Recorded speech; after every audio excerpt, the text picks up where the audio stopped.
ขอน้อมนมัสการพระเทรานุเถระบรรดาสหายการนำอดีตการนำของพรรคและรัฐที่นับถือบรรดาสหายสมาชิกพรรคพนักงานปฏิวัติอาวุโส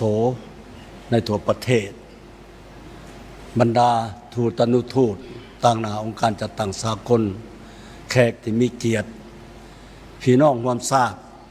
เพื่อนมิตรที่หักแพงทั้งหลาย มื้อนี้คณะบริหารงานศูนย์กลางพรรคประชาชนปฏิวัติลาวคณะพรรคและประชาชนชาวนครหลวงเวียงจันทน์ตั้งหน้าให้ทั่วพรรคและทั่วปวงชนลาวทั้งชาติ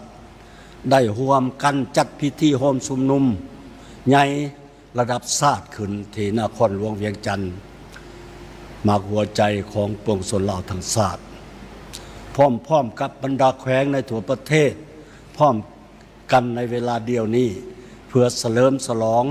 วันสร้างตั้งพรรคประชาชนปฏิวัติลาวครบรอบ70 ปีที่เต็มไปด้วยบรรยากาศเบิกบานมวลซื่นและน้ำใจฝดฝืนปฏิวัติ ในโอกาสอันสง่าราศีนี้ข้าพเจ้าขอตั้งหน้าให้ศูนย์กลางพรรค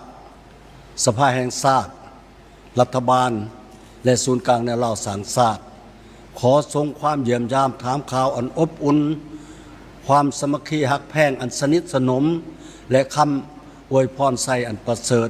ไปยังบรรดาสหายอดีตการนำพรรครัฐพนักงานอาวุโส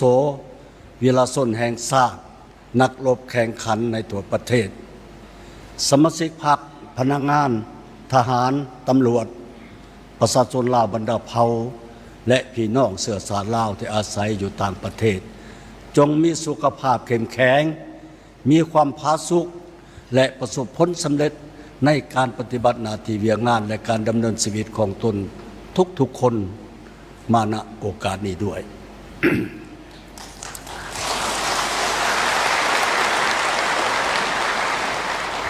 ในพิธีอันสำคัญยิ่งนี้พวกเฮาสุดที่อาลัยอาวรณ์และจดจำล้ำลึกถึงบุญคุณอันประเสริฐของประธานไกรสอนพรหมวิหารผู้นำที่เคารพรักผู้นำพาก่อตั้งฝึกฝนหล่อหลอมทนุบำรุงสร้างพรรคเฮาให้เติบใหญ่เข้มแข็งผู้นำพาภารกิจปฏิวัติและนำพาสร้างตั้งระบอบประชาธิปไตยประชาชนผู้ออกแบบ